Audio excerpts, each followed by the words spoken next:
David here. We are live back at another engineering conference. It's been a while.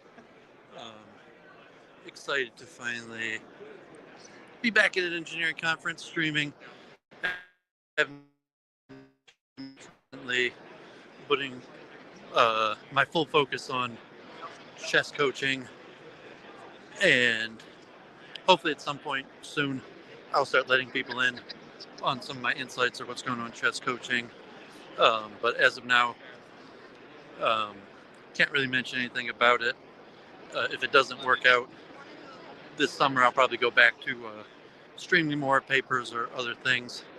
But the big rapid TCC additive manufacturing conference is back on here at Huntington Place, and I thought I'd come down and check it out, gather some more reading material. Actually, because I haven't been going to conferences, God forbid. When I'm in the bathroom, I read through these handouts, engineering magazines and various things. And I haven't been to many conferences really since COVID-19. So it took me an extremely long time to pound through, but I basically read through almost all of my reading material. Still some. So I'm actually excited to collect a bunch of reading material. Anyone in Metro Detroit, this conference is going for 3 days from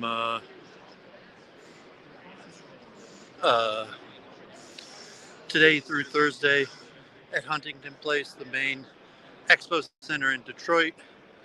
And I'm excited. I haven't been following technology as much in the last little bit, but I'm excited to see what's going on. So let me flip the camera. I'm going to flip the camera so that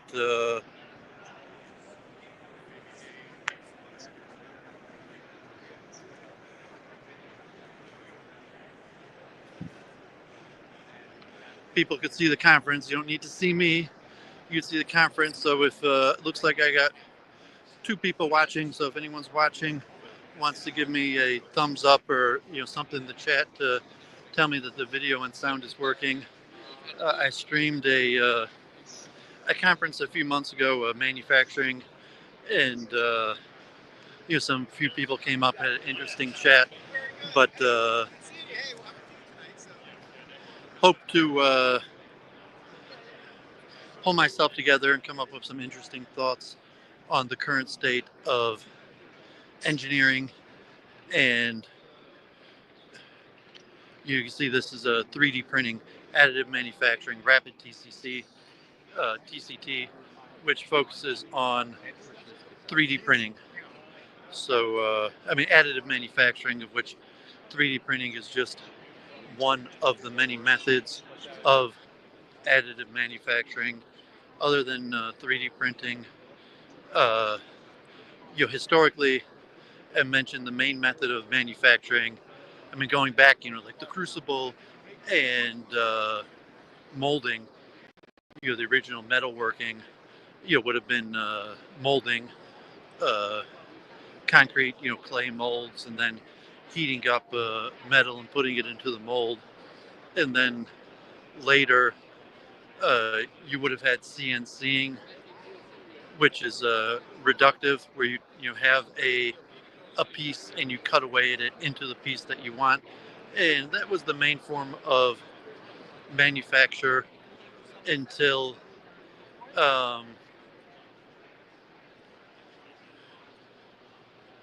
Henry Ford, Adam Smith, and the production line, and the Industrial Revolution, where you had mechanical processes that were repetitive and able to go again and again and manufacture the same piece.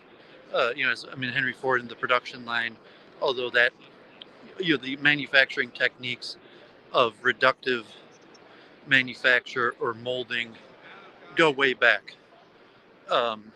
Additive manufacture, it might have a history, but like I even wrote a blog article a while back, a few years ago, on the history of 3D printing, which is about 70 years old, but in reality, it's only about 25 years old.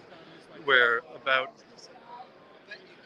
once the printer technology came out for image ink printing, conceptually, it was understood that you should be able to do 3D printing, but it wasn't really till the 80s or 90s that they were able successful. And you have the sister technology to 3D printing, which is 3D scanning. So I don't know if that's a Joe Louis metal scanner. So they got these huge metal scanners. Like, I am definitely like a kid in the candy shop. After I'm done streaming, I will go collect reading material, and probably tomorrow I'm going to come back and you'll hopefully stream again after having read through some of the reading material. And I'm still waiting. If someone is listening, could give me some sort of thumbs up in the chat that the sound and everything is okay. I know I haven't been streaming, so I don't know if any of my regulars, but if anyone in the chat, just give me a thumbs up that it's working. So about in the 80s or 90s, you have, in the 70s, you start having academic papers about the possibility of 3D printing. The 80s or 90s, you start having your first prototype, and it's not really till the 90s where you have commercial available, maybe even the 2000s, where you have like MakerBot. Oh, okay, Prom. Um, I don't know what the Egu stall is, so I just got here. I didn't even pick up the booklet to know, it's pretty big. So I'm kind of just walking around to get the feel. I plan on streaming again tomorrow, but appreciate you just tell me the sound is working. Yeah, I'm just trying to get my headspace. I've been really busy with other things, and just walking around trying to refresh um, my thoughts on 3D printing in general. So you had the precursors of 3D printing, mostly plastic, um, and there are a few different methods of plastic printing. One where you either have an extrusion, three-dimensional XYZ, kind of just like a regular inkjet printer, except it's three-dimensional and it melts a. Okay, great, appreciate it, Brian. And it melts a plastic, and so it just goes along the XYZ coordinate as opposed to an inkjet printer that is just XY. And from there, we'll be able to, so to say, 3D print. Um, in mentioning the sister technology of 3D printing is 3D scanning and lasers. So you have a lot of that technology.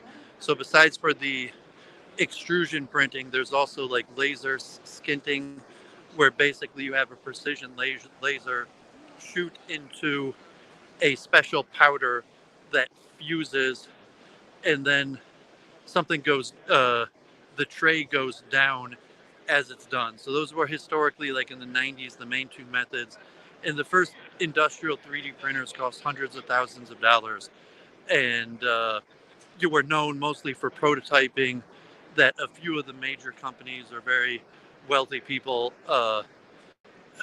your research and development facilities might have had a 3D printer or two, uh, but they were rare and expensive, and they weren't that accurate. Then in the 2000s, starting with MakerBot, you have the first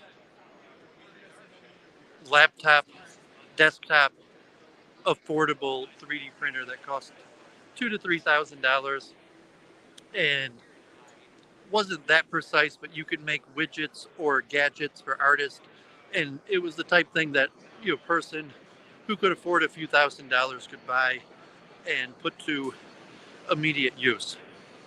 But from there, like 2010, the technology rapidly increased, and you started having industrial production where you had good enough 3D printers where the materials got better, the speed got better, the cost went down to where that you could compete with injection molding, because we're talking mostly plastics at that time for manufacture.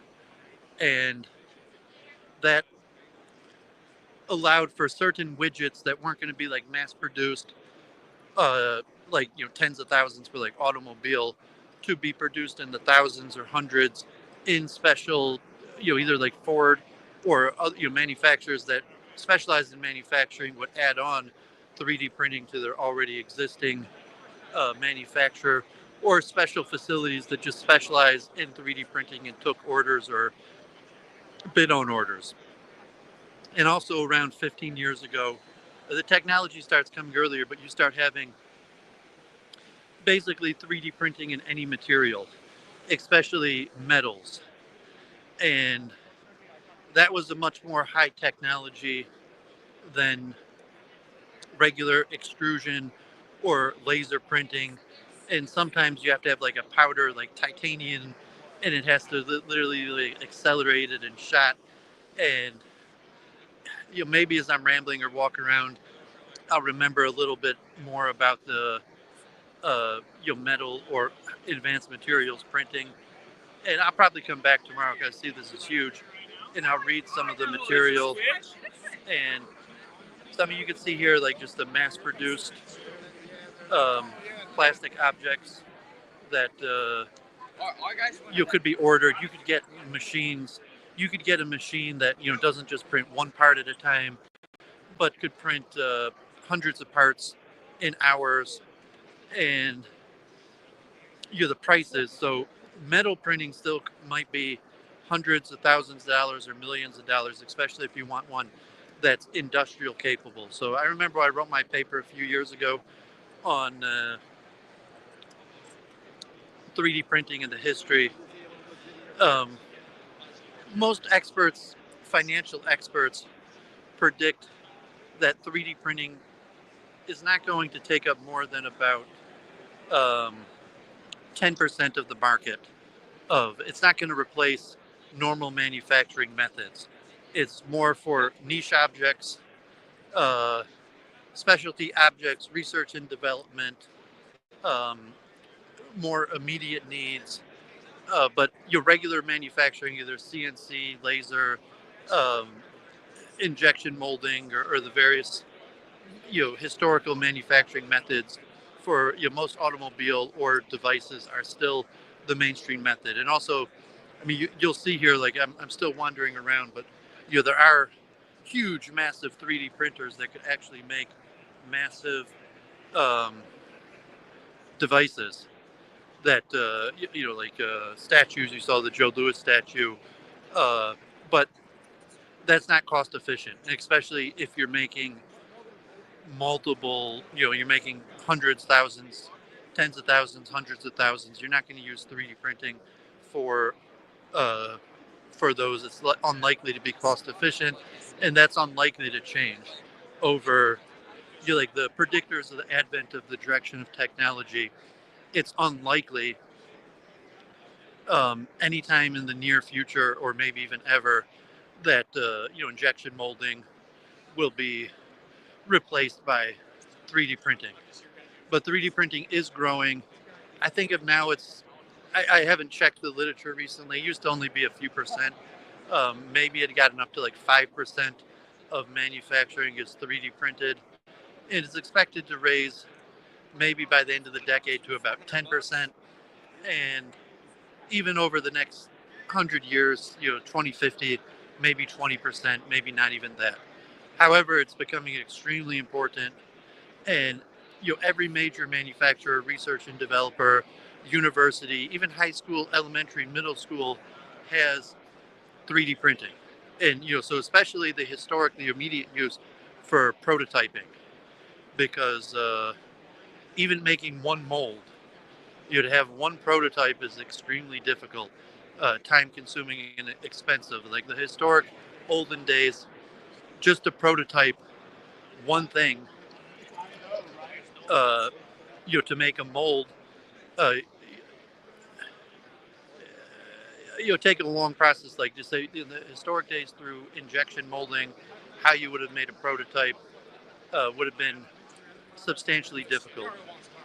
But say in the modern times, especially with 3D scanning and computer technology, computer modeling, you could just model something on the computer, or you could take an existing piece, scan it, make adaptations to it, and print it. And you could do it for tens of dollars. If you, I mean, the 3D printers are still expensive. I mean, you might be able. You could get cheap 3D printers now for $200 to $500. Bottom of the line. You have medical devices. As I walk around, you have food 3D printing. You have medical devices, um, which is an increasing section of the market. So, um, I'll try to come back to it. But one of the most important aspects of 3D printing is reconfigurable custom devices. So if you're looking at like medical devices, implants, where something very specific for a specific patient that has to be specific to the patient. Um, 3D printing has become one of the best methods. Dental implants still mostly do CNCing, but dental implants are moving more and more to 3D printing. Eventually, might be completely, done by 3D printing. Uh, and if you're doing like custom parts for high quality, high end manufacturing, where you're not mass producing the exact same piece, but each one is slightly different, 3D printing is much more efficient. And so, I mean, anyone watching my channel, or who sees this, probably knows the basics of 3D printing. Although a lot of other people don't know history or history of technology, I bet even most of the people here probably have not researched or don't know well the history of technology, the future of technology. Most people uh, know their small field, and often their small field specializes in largely um, technical aspects of operating a certain machine. So, Duvid is more a generalist, civil engineer, philosophy of science. Most engineers, technicians do something productive. They're not academics, they're not theoreticians, and the main thing that they do is build something and operate a very specific machine. And like I've said in previous times, most people here, God forbid, just a guy standing next to his machine praying to make a sale. Like they're making their money here, and they do that by sales. And that's why this is in Detroit, automotive or bust, because the most profit center is to get your machinery into the automotive process, because that's the biggest customer aspect. So anyone here also, this has multiple speakers. It's a multi-day conference that has speakers and experts in the field. So any engineering geeks in Metro Detroit, highly recommend swinging by. But so your average person here, they work for a specific company that has a specific product, and they sell it, and then they offer service to the customer. Engineering services on how to use the product, how to maintaining the product. Although, I mean, you have engineers and the experts, the VPs of the big company that have been doing this for decades, that have designed multiple things, or people with PhDs from top universities around the world. You've written research papers. So I'm saying those people exist and are here also.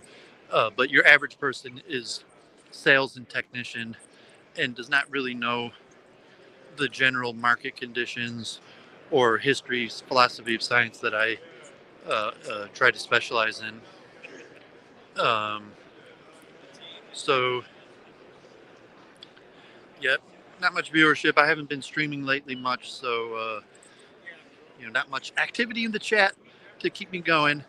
But I'm going to try to walk around a little.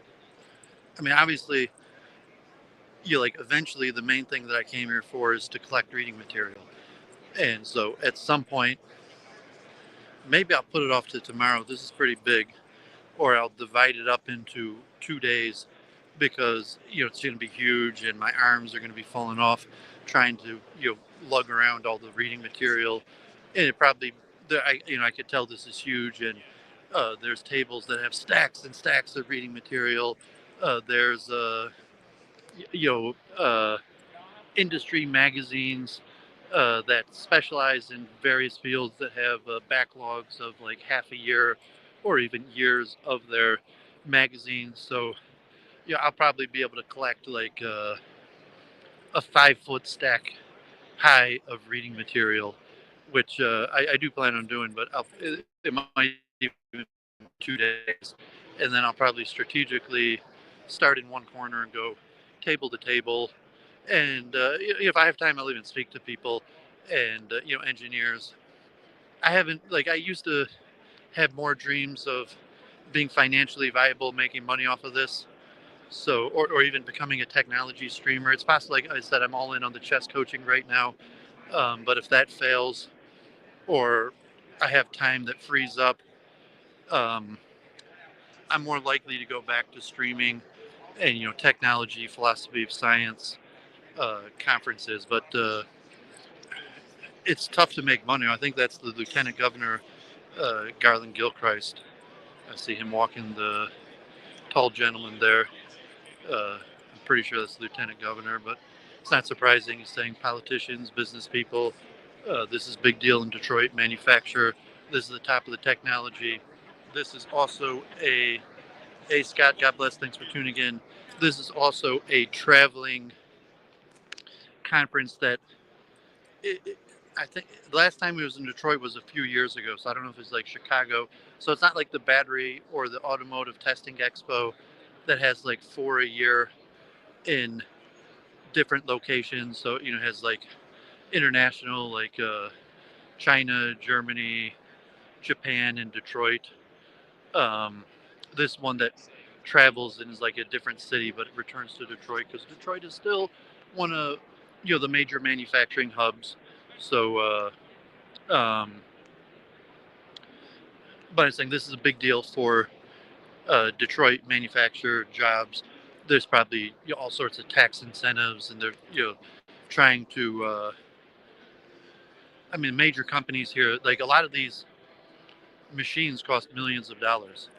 I mean, like because this is you could get now hand desktop 3D printers for $200 to $500 that don't do industrial quality parts, but could do artistic or something. And even artistic, you're probably still looking at a few $1,000s for a quality 3D printer. But that's not the type of thing they're selling here. They're selling top of the line industrial uh, printers capable for large manufacturing, and they want to make $1 million deals. They want to build a new facility that has hundreds of these machines. So I'm not saying like everyone, but I'm saying from terms like uh, Lieutenant Governor Gilchrist or some or politicians or something like this. There will be tax incentive or politics and various things involved because like these most of these machines cost hundreds of thousands of dollars. Uh, like these big ones like that I'm looking at right now, maybe millions of dollars. Um, Almost all of them cost tens of thousands of dollars. Although the big printing companies have cheaper models, so like this Instalogic, uh, like this one may only cost a few $1,000s. I have to get the booklets or speak to people to on my tag I still have cost estimator, that because that historically that's what I trained for, so to know, so if it's a huge company that has a whole line of printers and they might have desktop printers for a few $100s to industrial printers for hundreds of thousands or millions of dollars, but this exhibit, this expo is designed for industrial, so it's not focusing on machines like this that definitely hundreds of thousands, maybe millions of dollars.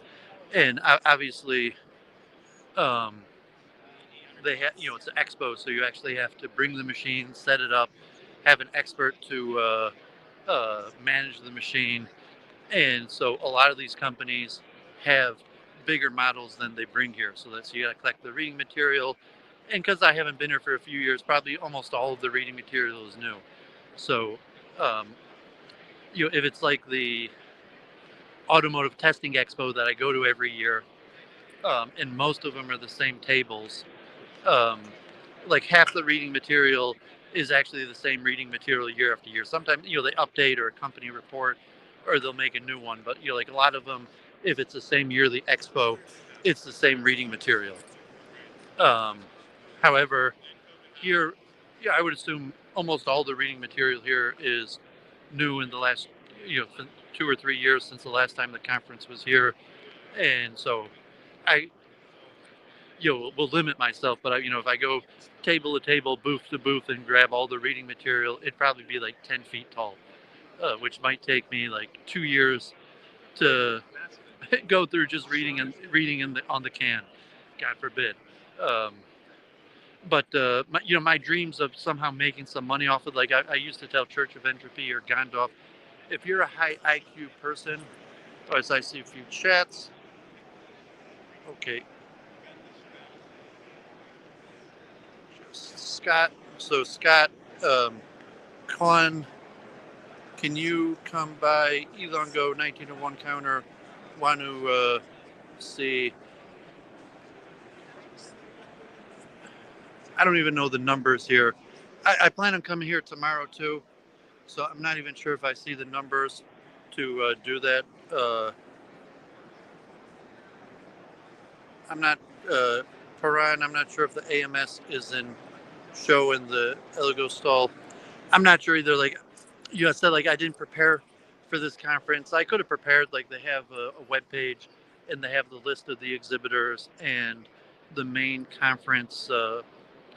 A The main conference book is usually online beforehand, so I didn't actually prepare. I came in cold, although I might come back even tomorrow and Thursday, especially if this gets good views. I think in the past I even got a few hundred views on this because not many people stream this, not many people understand the technology.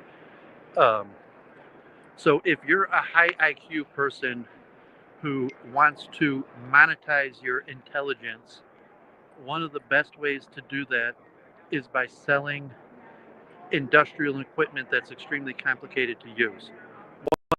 Thing, like I said, these cost tens or hundreds of thousands of dollars. So it's like a mortgage or real estate or something. Except anybody could be a mortgage or real estate broker, relatively. But understanding this technology, what it's used for, to sell is quite complicated. So and your commission could be thousands, tens of thousands of dollars, and if you gain expertise in the field, so as I mentioned, like, and it's also low risk, although it is sales. Although also, like I mentioned, PLC. Most of these don't do PLC. Like PLC programming is a high-paid profession you could go into without college education if you know how to do the programmable logic circuits.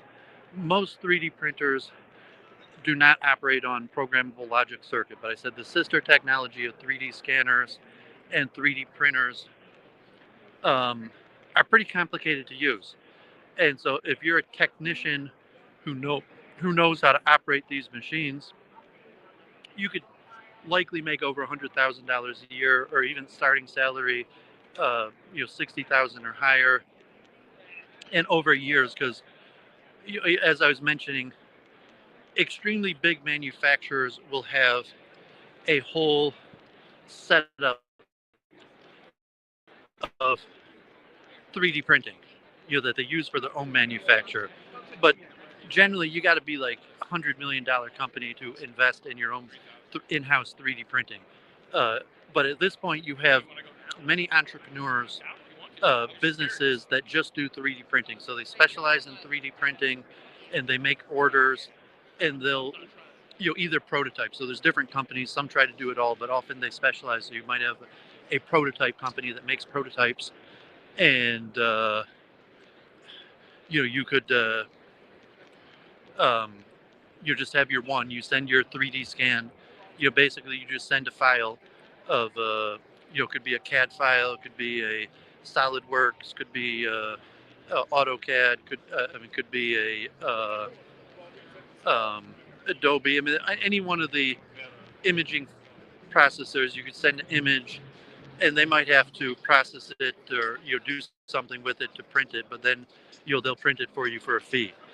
And or you could be a manufacturer that hey, Ms. Cooper, hey, God bless, great to see you. Good to see you're an engineer by trade. Yeah. Okay, yeah, great conference. Okay, that was Miss Cooper. I had her on my channel for a few weeks ago at the Interfaith, um, and former Congress woman that was just at the Interfaith a few weeks ago. Uh, God forbid, friend of Samantha Wool. Um, but yeah, I don't see the numbers here.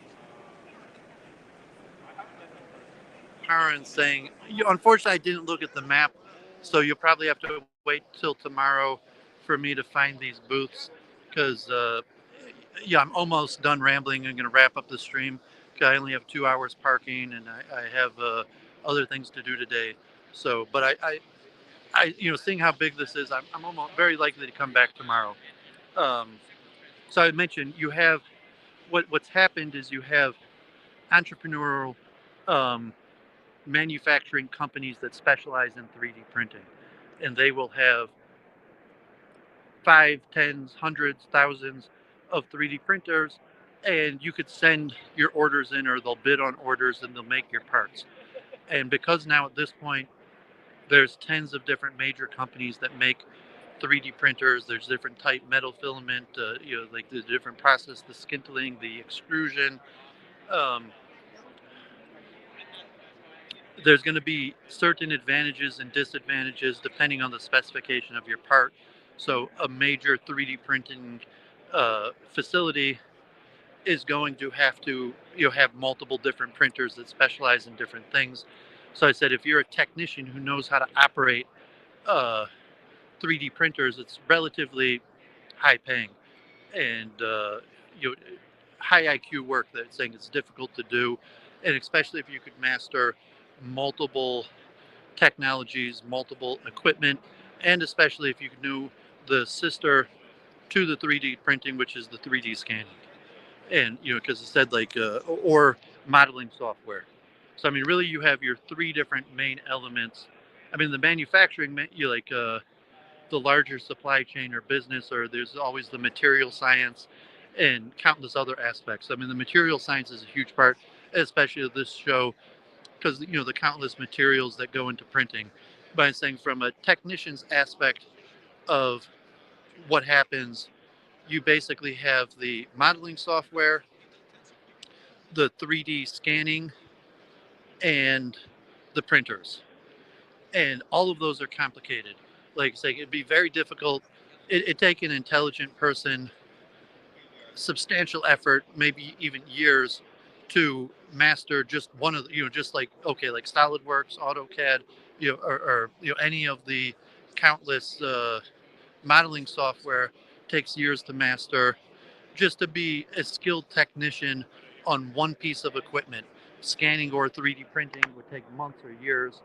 But once you master one, over years, if that's your field, you might master tens of them, and you might have worked with multiple pieces of equipment, and then eventually you could become an entrepreneur and consider opening up your own business and various aspects, or you could be brought in as to oversee the 3D printing department at a manufacturer. Like I said, almost all major manufacturers have a 3D printing department. I think like in when I first got like the Israeli company Stratasys.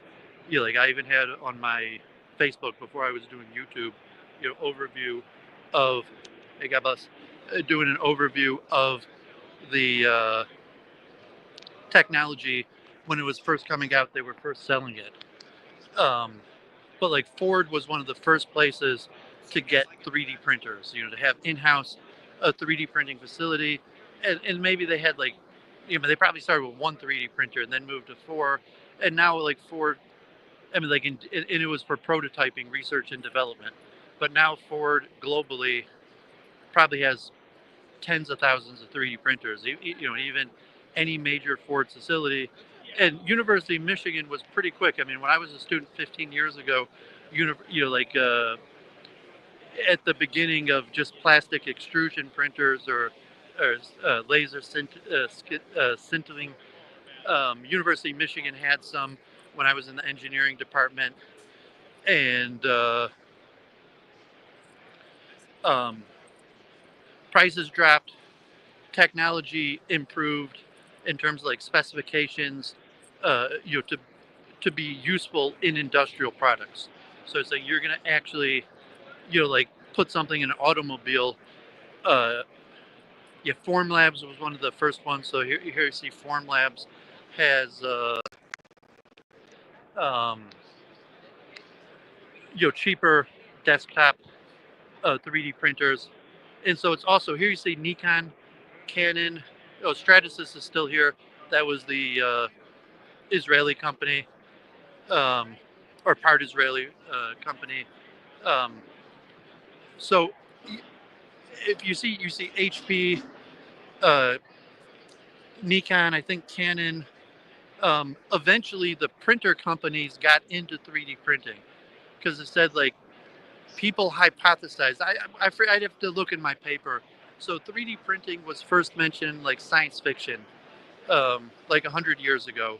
But when the first printer came out, it was immediately recognized that what would happen if you tried doing it three-dimensional, but the technology wasn't there for the scanning or the material science to do a 3D printing. But like in the 1940s, I think, whenever they came out with the first laser or inkjet printers, um, conceptually they knew that eventually 3D printing would be there. But it was in the 70s where they first actually had academic papers proposing it, and it was in the 80s where they first had the major prototypes, to the 90s where you actually had ones that you could buy were very expensive, to now where you have this huge conference. But the first companies to get in on 3D printers were entrepreneurs. Like I said, you had MakerBot, Form Labs, Stratasys. But in the last 10 years, now that 3D printing is, the hype, it's one of the growing fields, it's important. Um, what you have is the mainstream printer companies like HP, Nikon, Canon, all make 3D printers now, and even Metaljet. So here, HP, like you could get a cheap HP desktop. So I mean, when I went to Stratasys, and the man sold that company that in Pontiac, Michigan. I have to look up. I forget the name. He's probably even here. I used to bump into him. His name was also David. Uh, but I mean, now you see these huge Stratasys machines. This one might even cost millions of dollars. Um, but so now you see HP, Hewlett Packard, that makes desktop printers, also making these $1 million fine metal printing. Titanium printing, and which makes sense manufacturing. If they had the manufacturing uh, background uh, for the technology of regular paper, ink printing is very similar to 3D printing. Although, like, you have to think more about it and read through some of the materials.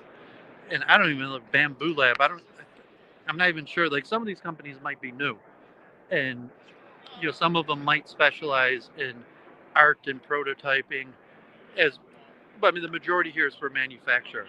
And I say, like, I sometimes watch that channel, The Company Man, and talks like sometimes give the title like bigger than you know.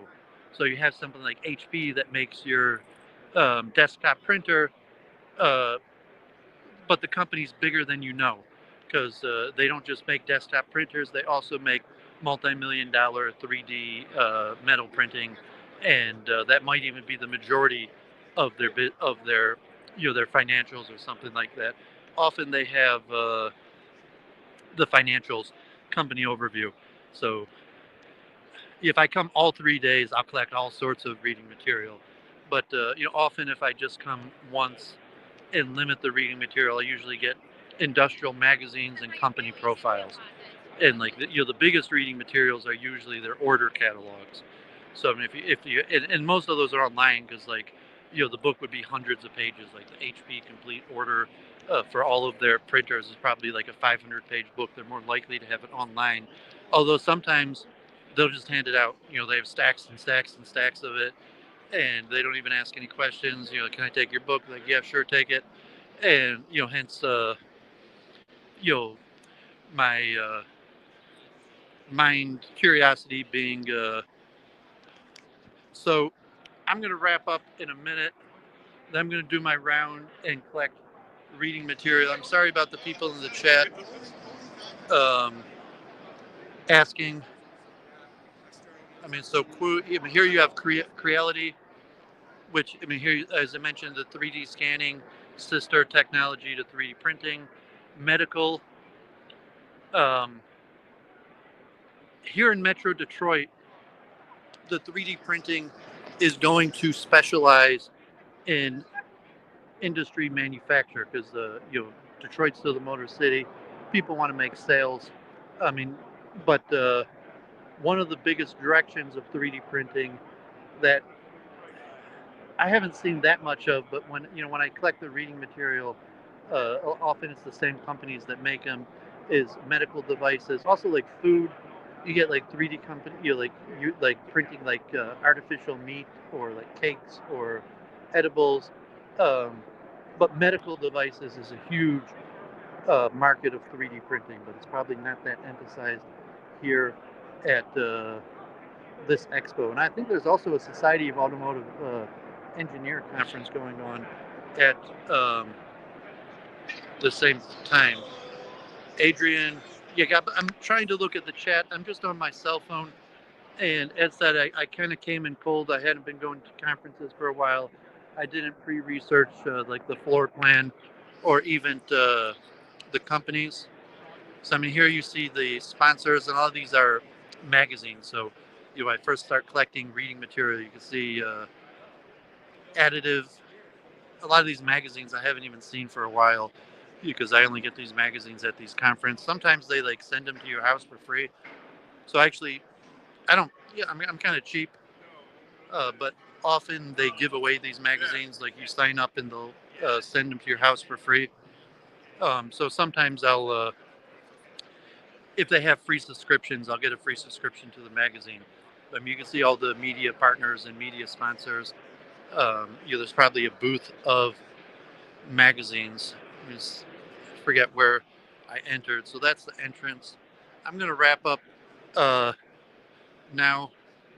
So I'm here. You can see the industrial partners, the books. So I'm going to gather all of these, and I'm going to start table by table and just collecting reading material, maybe trying to speak to some people. Maybe I'll take some pictures and post on Facebook. Although I think I might do that tomorrow. I just want to start getting reading material and get out of here. But I appreciate everyone who tuned in. Hope this is useful. Leave a comment. I'll check the chat later or put a comment on the video when I'm done if you have a request for something tomorrow. Okay, there you see. Governor Gilchrist.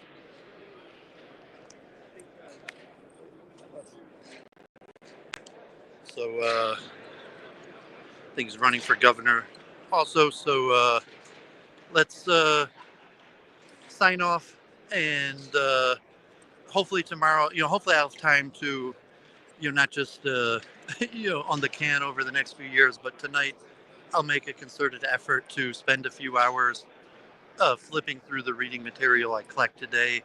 And so tomorrow I'll have a little bit more insight. Zeiss, obviously one of the huge companies, Eyeglasses, a 100-year-old German company that does all sorts of things, 3D scanning, but huge product catalog. I think, but yeah, let me stop rambling, and hopefully tomorrow I will have more information to a better show and saying, yeah, I do read the chat, although it's hard on my cell phone. So if you put something, I missed it. So just make a comment on the video afterwards, and that I'll definitely see. And I plan to be back tomorrow. So if you have any requests, if it's for tables or something, I'll try to do a more thorough, better job tomorrow. So God bless. Signing off. Um, have a great day. If you're in Metro Detroit, the show goes through Thursday, I think 10 to 5 o'clock each day. So, definitely if you're a tech geek, um, science fan, industry or something, swing by. So God bless. Signing off.